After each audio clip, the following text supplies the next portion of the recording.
చంద్రబాబు, పవన్ కళ్యాణ్, జగన్మోహన్ రెడ్డి వాళ్ళందరూ ఎన్నికలది అయిపోగానే mind relax అవ్వడానికి ఎవరి పనులు వాళ్ళు చేసుకుంటున్నారు. గెలుస్తామని మొక్క చెప్పేసి వెళ్ళిపోయారు. కూటమి గెలుస్తుందని పవన్ కళ్యాణ్, మేమే గెలవబోతున్నామని చంద్రబాబు, సుపరిపాలన కంటిన్యూ చేస్తానని జగన్మోహన్ రెడ్డి చెప్పేసి ఎవరి పని వాళ్ళు చూసుకుంటారు. బట్ కార్యకర్తల్లో వచ్చేటప్పటికి ఎవరికాళ్ళు ఒక గంట ఏమో గెలుస్తామని ఫీలింగ్, ఒక గంట ఏమో ఏమోనన్న భయం. ఓ రకంగా ఇంటర్నల్ ఫీలింగ్, వీళ్ళ ముగ్గురిలో ఇంటర్నల్ ఫీలింగ్ చూస్తే వైఎస్ఆర్ కాంగ్రెస్ పార్టీ వాళ్ళు ఏంటంటే పక్కా గెలిచేస్తామన్న ఇంటర్నల్ ఫీలింగ్ ఉంది. అదే సందర్భంలో చిన్న భయం మాత్రం ఉంది, ఏమో అదే రివర్స్ అవుతుందేమో అని.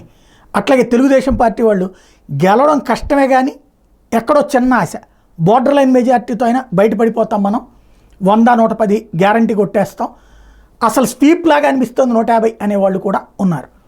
అట్లాగే జనసేన వాళ్ళు మావాడు మాత్రం ఎమ్మెల్యేగా గ్యారంటీ గెలుస్తాడు, అట్లాగే జనసేనకు సంబంధించి 10-15 స్థానాలు గెలిచేస్తాం అని ఒక పక్కన, ఏమో అంత అవుతుందా అని మరో పక్కన.